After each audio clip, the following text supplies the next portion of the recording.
Hey there, welcome back to Life's Necessities and Luxuries TV. Today I want to talk about organizing your makeup. I mean, I don't know if you're like me, but I had no idea I had so much makeup until I got into the makeup business. And when I started pulling stuff out of my drawers and bins and little organizers that I used to keep my makeup in, I didn't realize how much I had accumulated over the years. Now, just to give you a little bit of background about me, I used to work for Clinique in the Treatment Marketing Group in New York City in the GM building on 5th Avenue and 59th Street. It's exciting because actually my sister, who was 16 years older than me, actually temped with them in the 70s, and she actually gave me little samples of lip glosses and mascaras that I fell in love with, and I used to use them all the time. And then I couldn't believe, there I was working there, how many years later? I think it was probably 20 years later. So I learned a great deal about skincare and makeup while I was working there. I took all the classes that I could take, and I miss working there because Fridays in the summertime, I'd go out on the promenade, and they would have different concerts there. So I got to see Alicia Keys. It was great. I'd go upstairs, go to work, and then all of a sudden, 8 o'clock, run downstairs and check out a concert for free. I think I saw John Mayer there. And then the Apple store, which they built, was right there as well, and so that was fun to go in there and see all the new products there. I was always a fan of makeup. I was a model when I was much younger, and I used to love playing with makeup from when I was as young as 3 years old. I would play with my mom's makeup, and she would let me put it on her and make her look like a clown. So, thank you, Mom. But she's not here with us anymore, but she definitely got me started, and she used to have this orange lipstick back in the 60s, and I'm going to give my age away, but I loved it, and I loved the way it smelled, and I think I even ate it once, but made a real big mess out of it. But and then when I worked in the marketing department, one of the rules was that you had to go out in the field and work at a counter of your choice twice a year. So I actually I said, really? Can I go to Florida? And they said, sure. So I came to visit family, and I worked here for a day or two before I moved down here. And it was really fun because I'm thinking, wow, I'm on vacation, but I'm working at the same time and getting paid. It was great. And I fell in love with working with people at that point, actually putting makeup on people for a livelihood. It was amazing. So I really enjoyed it because I was able to help women who were coming in with different skin concerns, and you learn how to test people's skins and look at their skin tones and their temperatures and all this great stuff. And I loved it. And I really couldn't get enough of it. And then I'd go back into the office and think, wow, I really want to do that some more. And before that, I went to FIT, the Fashion Institute of Technology, and I was certified to be an image consultant and personal shopper. So that was a really great program. I met some amazing people. And if you are in the city, or you can take some classes online, if you're into fashion and makeup and all that great stuff, I say go for it. It's pretty affordable considering it's a state school, but it's just an amazing experience. And then after I graduated in 2002, I got a chance to actually teach there a couple times, and 6 years later. Rule number one is that we're supposed to get rid of stuff after a year, but I usually make exceptions if they don't smell rancid when you take them off, when you take a lipstick and you open it up, and if you take a whiff, if it doesn't smell really bad, then it's probably still good. If it's heated and you see a lot of moisture, then I just toss it because it could be some kind of bacteria on it. Otherwise, I like to take my makeup and have fun with it. I just kind of organize it by the type of makeup it is. So, for instance, if it's all my eyeliners, I put the eyeliners together. And I always make sure I sharpen them when I put them away so that when I go to use them the next time, they're ready to go. Also, it keeps bacteria away, by cleaning them off. And the other thing is, same thing with my lip liners. I keep all my lip liners together. And then I also take all of my mascaras and I put them together, as well as all my eyeshadows and eyeshadow kits, whether they're loose or in kits. I like to use as many palettes as possible because when I travel to do a makeup job, I like to make sure I have it available, all the colors I need, so I can mix and blend and create my own colors sometimes, depending on what the person's wearing and what the shoot's about or what the event is about. And then with the lipsticks, I do the same thing. I keep all my lipsticks together, and I keep my glosses separate so that It's easy to find, and I also like to use palettes for lipsticks and glosses if possible. If you can get the pot glosses, then you can scoop some out and put them into a palette. It's kind of a nice way to carry a bunch of colors with you without having all the bulk. And the other thing is making sure that I have my brushes, because I cannot do makeup without them. They're one of the most important things with the makeup is to have the right brushes. So you ask, why are brushes so important? Well, it's like an artist painting a painting, right? You need to have the right brushes to make the masterpiece pop, right? So I'm going to cover some of the brushes that are my faves. Some of them are kind of oldies but goodies, and they don't make them anymore, which they're just amazing. So I'm going to start with the eyes first, I think, because the eyes usually take the longest, I think. Well, no, I'm going to back up here. I'm going to start with your foundation, okay? And that's the quick one, and we'll get through that quick enough, and we'll move on to the eyes. So, you know, when you put your foundation on, you really want to have a brush, or you can use a sponge, but I prefer brushes. They're usually flat. This is one by Chanel, which is actually one of my favorites. I bought it when I was in Vegas.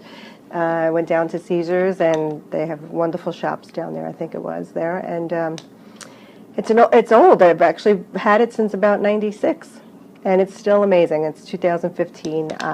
If you take care of your brushes, they will take care of you, especially if you buy the best quality that you can find and afford. So as you can see, that was worth every penny because it still exists, and it's still, the bristles never fall out. It's a beautiful thing. Sometimes, you know, when you put some powder on, you want to put your blush. Okay, this is an angle blush brush, and what I like about it is because you can get into the contouring, and it's a little bit smaller, and it's got an angle. And this is just by one of the wholesalers that I found at the shows that I go to for beauty and makeup. And what I like to do is also, once you get that on, is to get your big fluffy brush, and you mix your powder or your bronzer, and then just make sure you tap it off before you apply it to your face. You give a nice thing. I even put it over my eyes to keep my eyes makeup set.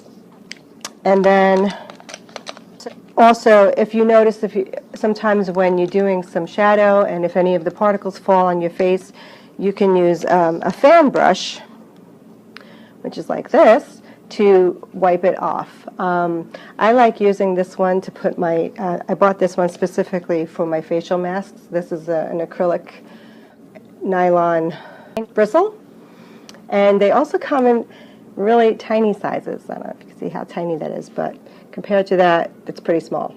And this is really great if you want to get underneath the eyes and smaller places that are hard to reach. This is also a foundation brush, but it's a lot smaller. I like the wires. Unless you need to get into the crevices, this is great to get into smaller spaces, like around the nose or, you know, around the mouth and areas like that. Moving on to the eyes, is you want to have a concealer brush, which is very short and flat. It's very flat. So, and when you put it on, you want to press it into your skin around the eyes, and don't forget the corners of the eyes, because that's where the darkest parts are of the eye when you have under eye circles. I have really bad under eye circles, but it's also inherited, and you can't really get rid of it no matter how hard I've tried. So concealer is my best friend, and I live off of it. It's also great if you want to put concealer also around the nose. Sometimes it gets very red around the nose. If you have any redness or any marks or any kind of acne scars you want to cover up, it's a great way to spot cover.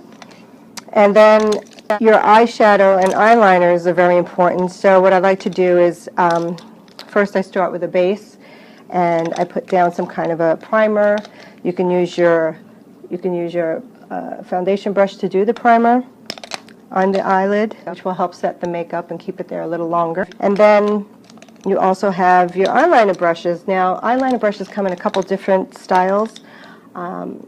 You have a short, this is Bobbi Brown, but I like this one a lot. It's got a very short bristle, and it's really great for getting under the eye and on top of the eyelid and right above the eyelashes. And then you can also use this kind of eyeliner brush, which is great if you're going to be using more of a gel, or you're going to use your liquid, You know, you can use that because it comes to a nice point. And it's also great for using it for contouring, which I like to use it for contouring inside the crease of the eye. And what I love is, this is another one by Bobbi Brown, which is a little bit similar to this one, but it's not the same. But it's also great for contouring inside the eyelid. But first, before you do that, I like to use a nice fluffy brush to put the color, and I like to dot it on and then get it and then blend it. But this is a phenomenal blender. It's a little bit angled, and it's really great when you're going to do the creases and you want to mix it with the color. It's just a great way to get in there and really get a great blend. This is another eye shader, and it's a little bit fatter and a little bit much thicker, a wider brush. Really phenomenal. I also use it when I'm blending on the cheek sometimes because it's a great way to get in there and blend. So an eyeliner brush that's super, super, super thin. It's very, very thin. I have another one which is not in here. It's in my makeup bag. But it's got an angle. It's got a curve at the end, so that's great when you're doing inside the corners. And if you want to get very, very thin, or if you want to do designs, you can also use these on your nails as well. So if you want to do nail design, but just don't use the same one on your face, get a separate one for the nails. Now, I also like to use, like if you like to use other kind of masks, like for body and stuff like that, this is a great, again, it's acrylic. You don't want to use natural bristles when you're doing body stuff as much because it seems to grasp a little bit better, and it's a little bit heavier masks and things like that. So something like this works really well if you wanted to put on a face mask, or if you want to do a body mask. This is a little bit wider brush, which is a lot of fun to use for that. And then you can get, and then another great tool that I like to have on hand is when you might have a rare breakout. It could be a black head or a white head. These tools are used by estheticians, which I am not. I'm just a makeup artist, but I bought one of these for myself, and it's a great way to squeeze out any imperfections that might pop up. And but you got to be really careful using these because they can scar you. And you know, if you don't know what you're doing, don't do it. Let the professionals do it. And I just picked this up at a show not that long ago, but this is the Lux Soft Fan, and it's a kabuki brush, which I love it. It just feels so great. I could sit there all day and just play and brush some air on my face because it's really hot here in Florida. You also, this is another big one that I have for the body. When I do body painting, this is a great saver in time because it's a lot wider and you could get a lot more coverage done, especially if it's a wash. You could do 1, 2, 3. It's also great for masks on your face if you're going to do a mask. It's great. And so there you have it. It's my brushes.